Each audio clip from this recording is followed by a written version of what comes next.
नमस्कार, आप देख रहे देवभूमि समाचार और मैं आपके साथ प्रियंका मलिक हाजिर उत्तराखंड की तमाम छोटी बड़ी खबरों के साथ। लेकिन खबरों का रुख करने से पहले एक नजर डाल लेते हैं हेडलाइंस पर।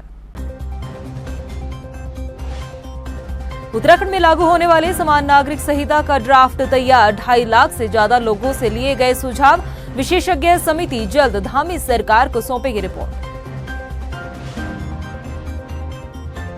भाजपा ने बढ़ाई महाजन संपर्क अभियान की अवधि, अब 5 जुलाई तक चलेगा बीजेपी का अभियान, पार्टी की मजबूती पर होंगी कई बैठकें आयोजित।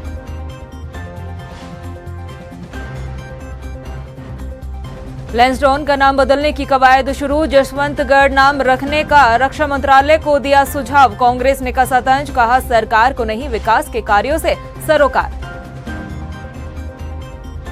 मानसून की दस्तक होते ही प्रदेश भर में लगातार हो रही बारिश, चारधाम यात्रा में भी बाधित बन रहा मौसम, अब तक 32 लाख भक्तों ने किए दर्शन, बरसात में एहतियात बरतने की सलाह।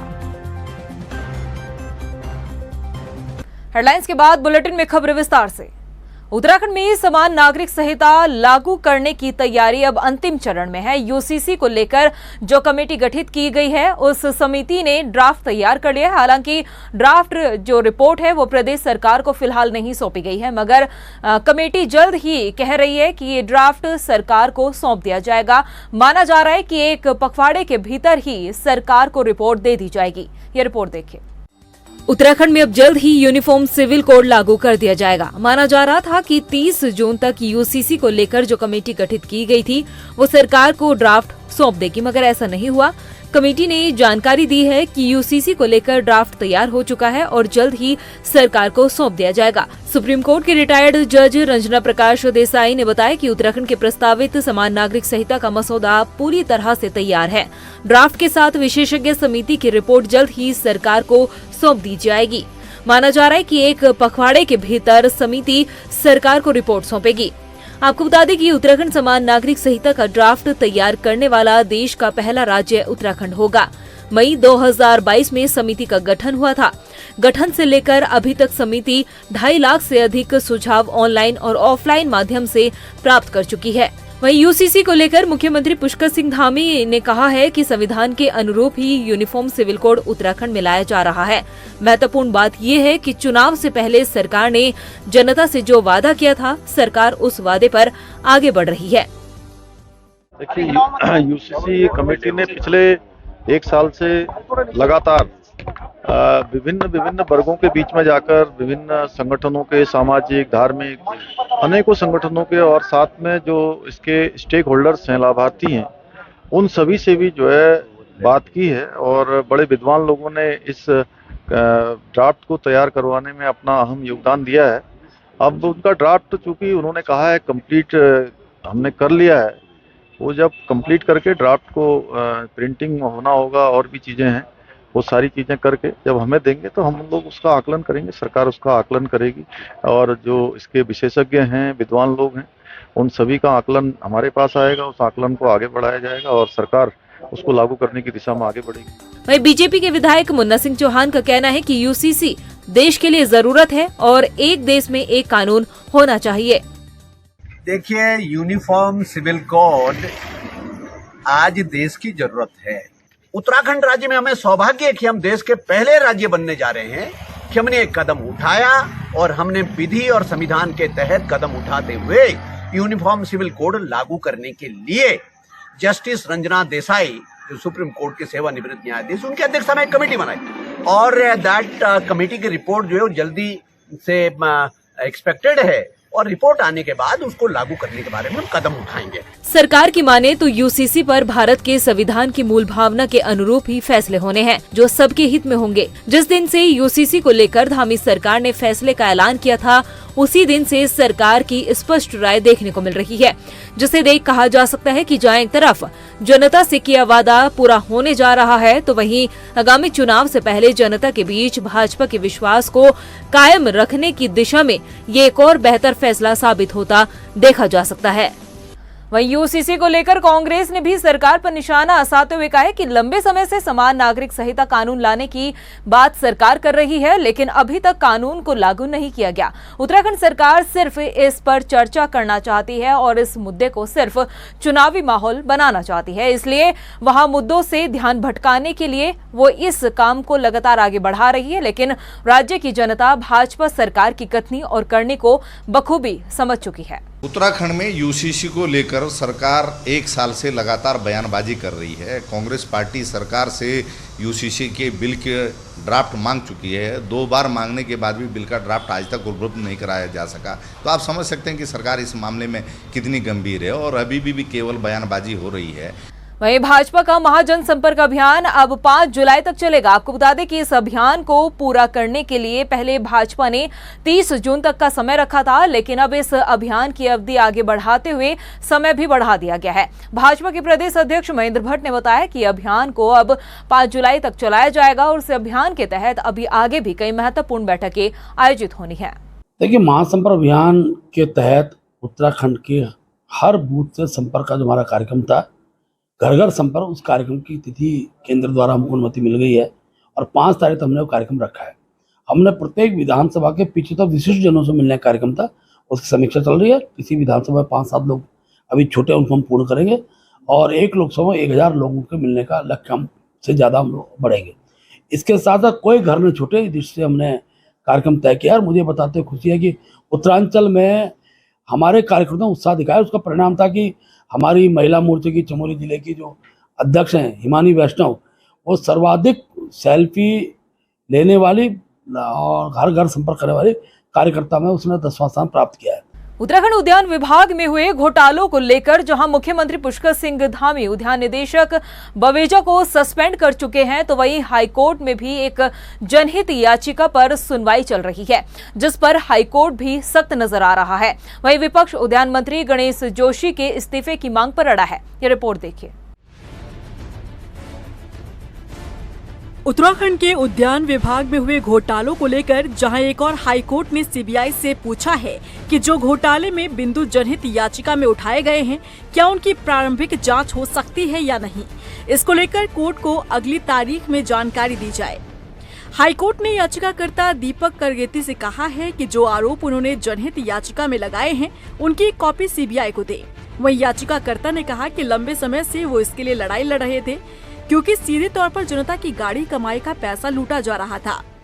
विभाग के जो भी प्रकरण हैं वो अभी माननीय न्यायालय में जनहित याचिकाओं के रूप में स्वीकार हुए हैं। हमारी तीसरी जनहित याचिका जो कि वो भी लगातार भ्रष्टाचार को लेकर है, माननीय न्यायालय ने स्वीकार करते हुए सीबीआई से पूछा है कि क्या ये जो अभी तक की जितनी भी जनहित याचिकाएं हैं, क्या इन पर सीबीआई इंक्वायरी हो सकती है या नहीं। इस पर 18 जुलाई को निर्णय आना है।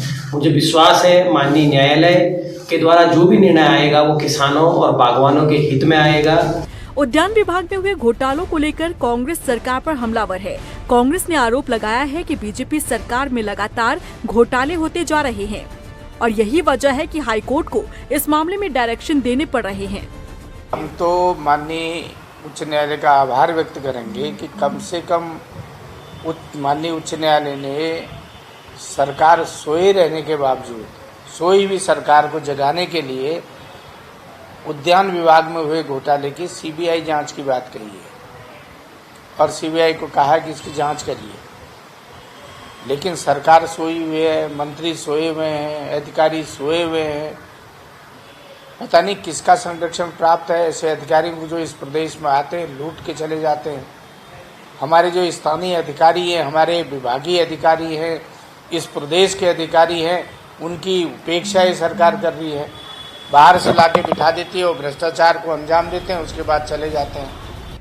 वहीं मंत्री गणेश जोशी का कहना है कि कोर्ट के निर्देशों का पालन किया जाएगा और गणेश जोशी के मुताबिक उद्यान विभाग के निदेशक को शिकायत मिलने के बाद हटाया गया और उनके खिलाफ जांच भी जारी है।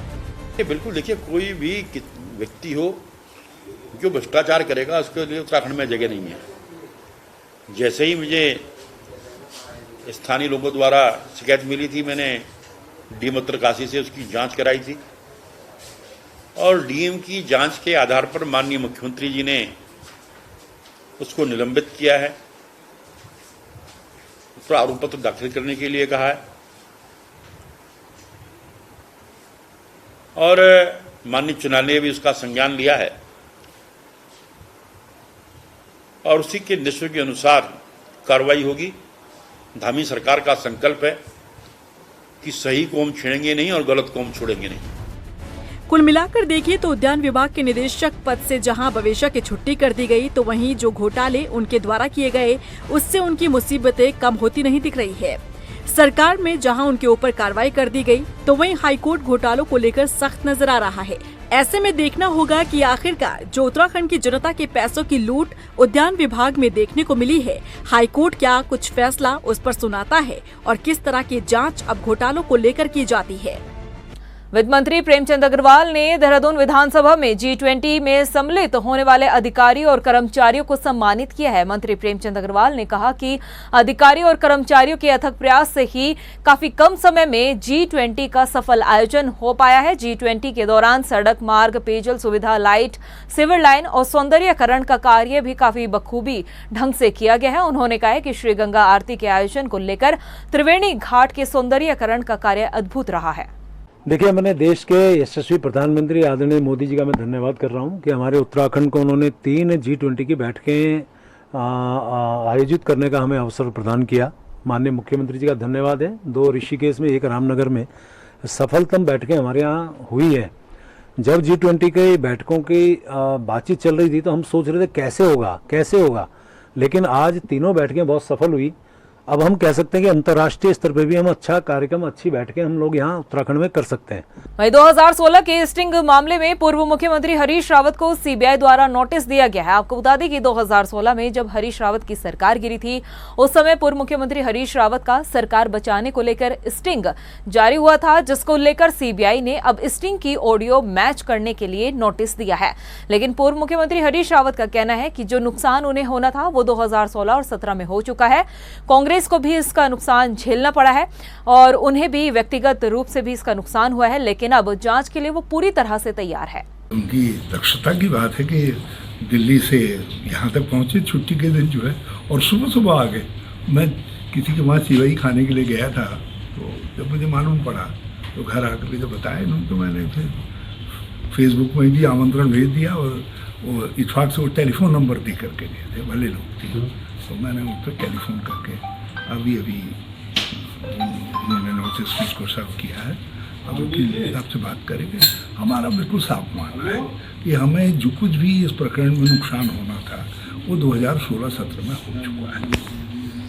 एक दुष्प्रचार षड्यंत्रपूर्वक रचे गए स्टिंग के परिणाम स्वरूप हमको झेलना पड़ा। कांग्रेस को भी नुकसान हुआ और मुझे व्यक्तिगत प्रतिष्ठा का भी नुकसान हुआ, और अब ये कुछ उत्पीड़न कर सकते हैं, हम उसको झेलने के लिए बिल्कुल तैयार हैं। वहीं स्टिंग प्रकरण में पूर्व मुख्यमंत्री हरीश रावत को मिले नोटिस के मामले में बीजेपी ने बयान दिया है। भाजपा के प्रदेश प्रवक्ता विपिन कैंथोला का कहना है कि हरीश रावत ने जो कृत्य सरकार बचाने और उत्तराखंड को लूटने को लेकर किया था, वो कृत्य सबके सामने आ गया था। लेकिन अब जब इस मामले की जांच सीबीआई कर रही है, तो एक बार फिर से दूध का दूध और पानी का पानी हो जाएगा। देखिए, उसमें हरीश रावत जी को जो नोटिस गया है उसमें उनकी जो वॉइस है उसका सैंपल लेने के लिए बात है, और हरीश रावत जी को इस पे कॉपरेट करना चाहिए, जांच में कॉपरेट करना चाहिए, भ्रम की स्थिति नहीं फैलानी चाहिए। तो उत्तराखंड की जनता ने देखा है कि किस प्रकार से उस स्टिंग जो आया था उस पर हरीश रावत जी कह रहे थे मैं आंखें बंद करूंगा, ये प्रदेश तुम लूट लो, खसूट लो। ऐसे आदमी आज भ्रम की राजनीति करना चाहते हैं, ये ड्रामा चलने वाला नहीं है। हरीश रावत जी बोए पेड़ बबूल के, तो आम कहाँ से होए? जैसे कर्म करोगे वैसी कर्म जो है आगे आते हैं। ये सनातन में कहावत है। निश्चित रूप से हरीश रावत जी को भ्रम की स्थिति नहीं रखनी चाहिए, और अगर जो हरीश रावत जी सच्चे हैं तो सच्चाई सबके सामने आनी चाहिए। छावनी परिषद ने सालों पुराने छावनी नगर का नाम लेसडॉन से बदलकर जसवंतगढ़ करने का सुझाव रक्षा मंत्रालय को भेजा है। रक्षा मंत्रालय ने पहले भी छावनी बोर्ड से नाम बदलने का सुझाव मांगा था, और अब 3 दिन पहले ही लैंसडॉन का नाम बदलकर वीर शहीद जसवंत सिंह के नाम से जसवंतगढ़ करने का प्रस्ताव पारित किया गया है। मगर नाम बदलने को लेकर अभी से सियासत शुरू हो गई है। कांग्रेस के प्रदेश प्रवक्ता ने कहा कि भाजपा के राज में सिर्फ नाम बदलने का ही कार्य हो रहा है, विकास के कार्यों से सरकार को कोई सरोकार नहीं है। भारतीय जनता पार्टी केवल नाम बदलने की राजनीति केवल उत्तराखंड में नहीं पूरे देश में करती है, लेकिन मैं उनको बताना चाहता हूं कि नाम आप भले ही बदल दें क्योंकि आपके पास सत्ता है, आपके पास सत्ता की हनक है, लेकिन आप इतिहास कैसे बदलेंगे किसी भी चीज़ का। अब लैंसडाउन के मामले में आप देखिए कि पहले वहाँ पर नाम बदलने का आपको प्रयास किया, लैंसडाउन के नाम से आपको नफरत थी, आप उसमें सफल नहीं हुए, आप फिर जो है नए नाम के साथ सामने आए हैं। जो लैंसडाउन का दर्द है, जो लैंसडाउन वासियों का दर्द है, वहाँ पर जो आज पानी की दिक्कतें हैं, वहाँ पर जो यातायात की दिक्कतें हैं, जो वहाँ का बढ़ता हुआ घनत्व है, आप उस पर ध्यान नहीं दे रहे, आप उसका विकास नहीं कर पा रहे हैं। वहीं हल्द्वानी पहुंचे डीजीपी अशोक कुमार ने बहुउद्देशीय भवन में स्मार्ट कंट्रोल रूम का शुभारंभ किया है। इस दौरान उन्होंने बहुउद्देशीय भवन का निरीक्षण करते हुए कुमाऊं क्षेत्र के सीओ ऑपरेशन के साथ बैठक भी की और अपराध पर लगाम लगाने के साथ ही साइबर फ्रॉड और नशे पर रोकथाम लगाने के भी निर्देश दिए हैं। डीजीपी अशोक कुमार ने कहा कि स्मार्ट पुलिसिंग के चलते स्मार्ट कंट्रोल रूम का शुभारंभ किया गया है और अब पुलिस ने कैमरे बेस्ड चालान शुरू कर दिया है। इसके साथ ही डीजीपी ने ऑपरेशन मुक्ति के तहत नैनीताल पुलिस द्वारा भिक्षा नहीं शिक्षा दो के नारे के साथ ही गरीब बच्चों का स्कूल में दाखिला करवाए जाने वाले बच्चों से मुलाकात की। देखिए, जो हम लोग स्मार्ट पुलिसिंग की ओर बढ़ रहे हैं, उसी दिशा में नैनीताल जिले के कंट्रोल रूम को भी हमने स्मार्ट बनाया है और नए नए कैमराज की संख्या बढ़ाई है और उनको नेटवर्क किया है। अब हम धीरे धीरे इसको स्मार्ट पुलिसिंग के तरफ ले जा रहे हैं। ट्रैफिक के चालान भी हम कैमरा बेस्ड करने लगेंगे आने वाले समय में, जैसा कि देहरादून में हो रहा है कि अगर आपने रेड लाइट जंप किया, आप सोच रहे हैं कि मेरा पार हो गया, किंतु आपके घर चालान पहुंच जाता है। रॉन्ग पार्किंग होती है तो आपके घर चालान पहुंच जाता है। तो ये सारी पुलिसिंग हम हल्द्वानी और नैनीताल में लाने वाले हैं। उसी की दिशा में एक कदम है स्मार्ट कंट्रोल रूम। उत्तराखंड में मानसून सीजन की शुरुआत होते ही प्रदेश भर में लगातार बारिश भी देखने को मिल रही है। वहीं दूसरी ओर चारधाम यात्रा में भी मौसम खलल डाल रहा है। हालांकि खराब मौसम के बीच भी यात्रा अपने पूरे चरम पर है। अभी तक 32 लाख से ज्यादा भक्तों ने दर्शन कर लिए हैं, मगर राज्य सरकार और प्रशासन लगातार बारिश को देखते हुए अलर्ट मोड में नजर आ रहे हैं। पुलिस प्रशासन और स्थानीय प्रशासन पूरी तरह से सतर्क नजर आ रहे हैं। अभी तक जो कल का डेटा अवेलेबल हुआ है उसमें करीब 32 लाख यात्री दर्शन कर लिए हैं और पूरा प्रदेश में पुलिस प्रशासन अलर्ट है। जहाँ पे भी बारिश की वजह से रोड बंद होता है वो तत्काल खोलने का प्रयास किया जाता है। कल जो बद्रीनाथ रोड पे है वो भी खुल गया है। अभी यात्रा सुचारू रूप से चल रहा है। वहीं CCTNS यानी कि crime and criminal tracking network and system में राष्ट्रीय अपराध रिकॉर्ड ब्यूरो की मई 2023 की रैंकिंग जारी की गई है, जिसमें पहाड़ी राज्यों की मासिक रैंकिंग में उत्तराखंड पुलिस को पहला स्थान और पूरे देश में तीसरा स्थान मिला है। पहाड़ी राज्यों की बात की जाए तो उत्तराखंड 97.44 अंक लाकर पहले स्थान पर रहा। पर्वतीय राज्यों में दूसरे स्थान पर हिमाचल है। हिमाचल को 96.15% अंक मिले हैं। अरुणाचल प्रदेश तीसरे स्थान पर है। मिजोरम चौथे और त्रिपुरा 5वें स्थान पर है।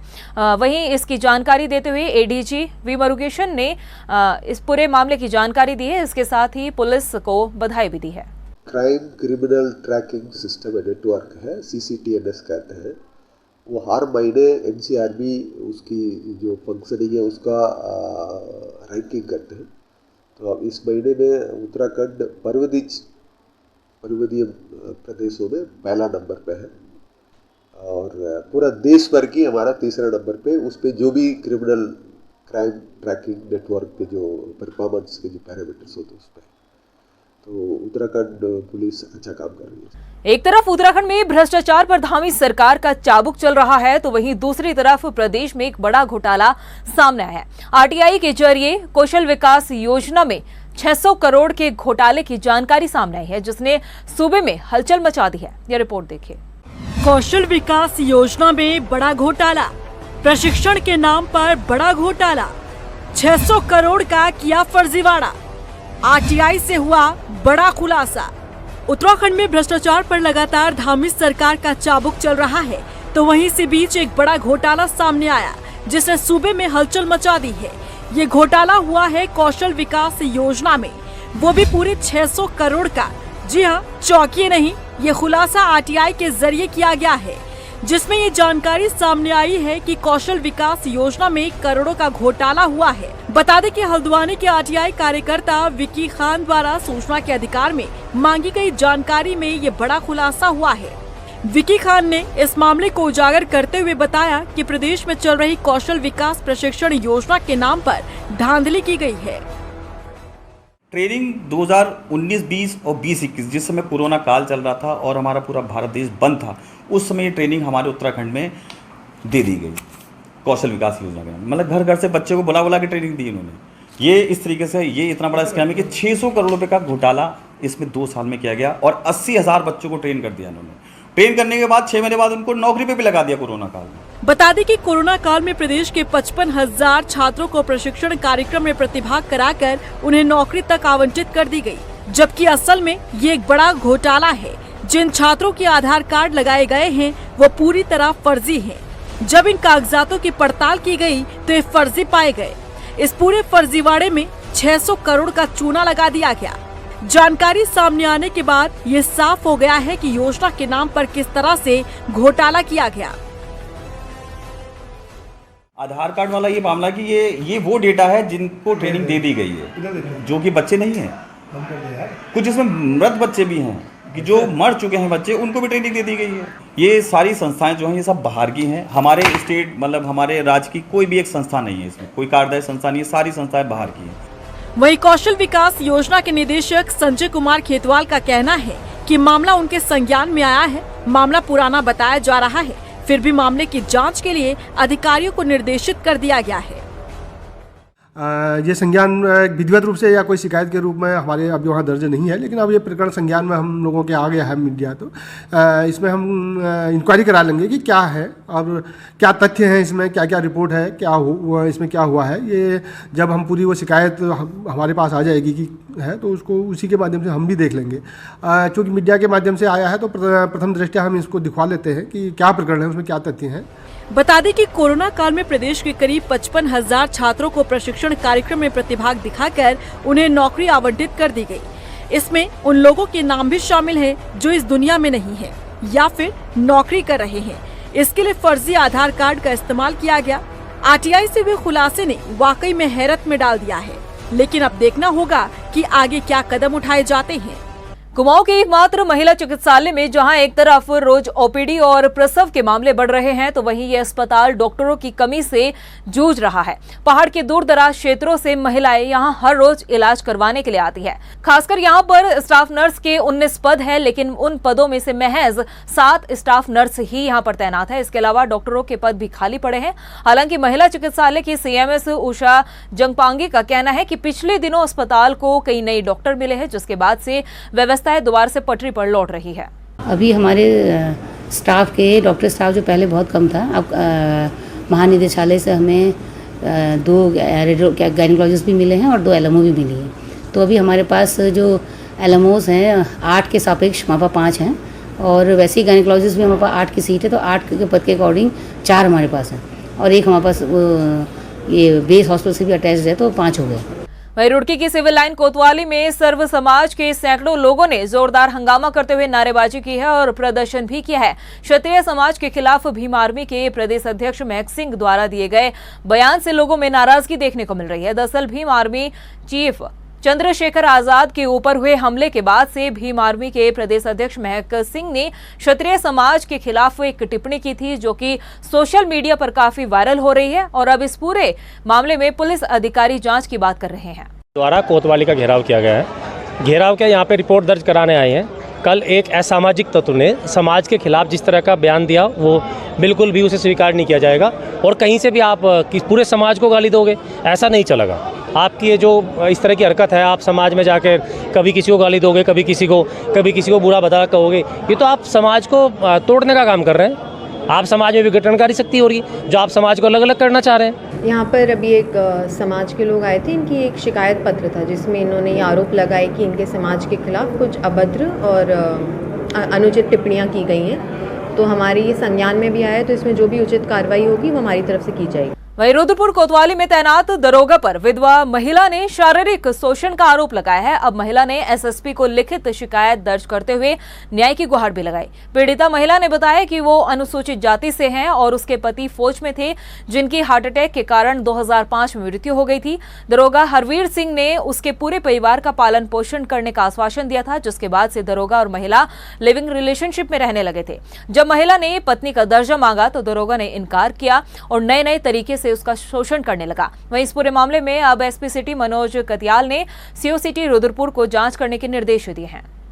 मेरा 2020 से रिलेशन चल रहा है, जो मेरे घर के सामने रहता है। 2020 में आया था मेरे सामने और मुझे बहलाया फुसलाया, बोला तो तेरा कोई सहारा नहीं है, मैं तेरा सहारा बनूंगा, तेरे बच्चों की मदद मैं करूंगा। तो मेरे साथ रिलेशन में रहे और मेरी बीवी यहाँ नहीं रहती, उससे मेरी बनती नहीं है। मैं इसके बहकावे में आ गई और 3 साल से इसके साथ रह रही हूँ सर। और आए दिन मैं इससे जब बोलती हूँ मुझे खर्चा दे, मुझे बीवी का दर्जा दे, तो बोलता है कि मैं खर्चा दे दूंगा, रुक जा, दे दूंगा, यही बोलता है सर। प्रदेश की खबरों में इतना ही, फिर हाजिर होंगे कुछ खास खबरों के साथ। तब तक के लिए मुझे दे इजाजत, नमस्कार।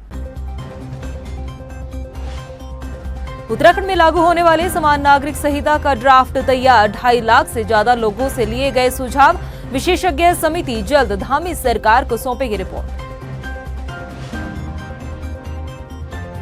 भाजपा ने बढ़ाई महाजनसंपर्क अभियान की अवधि, अब 5 जुलाई तक चलेगा बीजेपी का अभियान, पार्टी की मजबूती पर होंगी कई बैठकें आयोजित।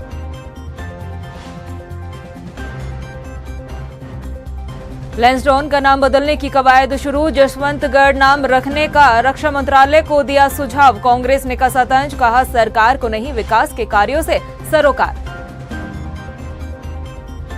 मानसून की दस्तक होते ही प्रदेश भर में लगातार हो रही बारिश, चारधाम यात्रा में भी बाधित बन रहा मौसम, अब तक 32 लाख भक्तों ने किए दर्शन, बरसात में एहतियात बरतने की सलाह।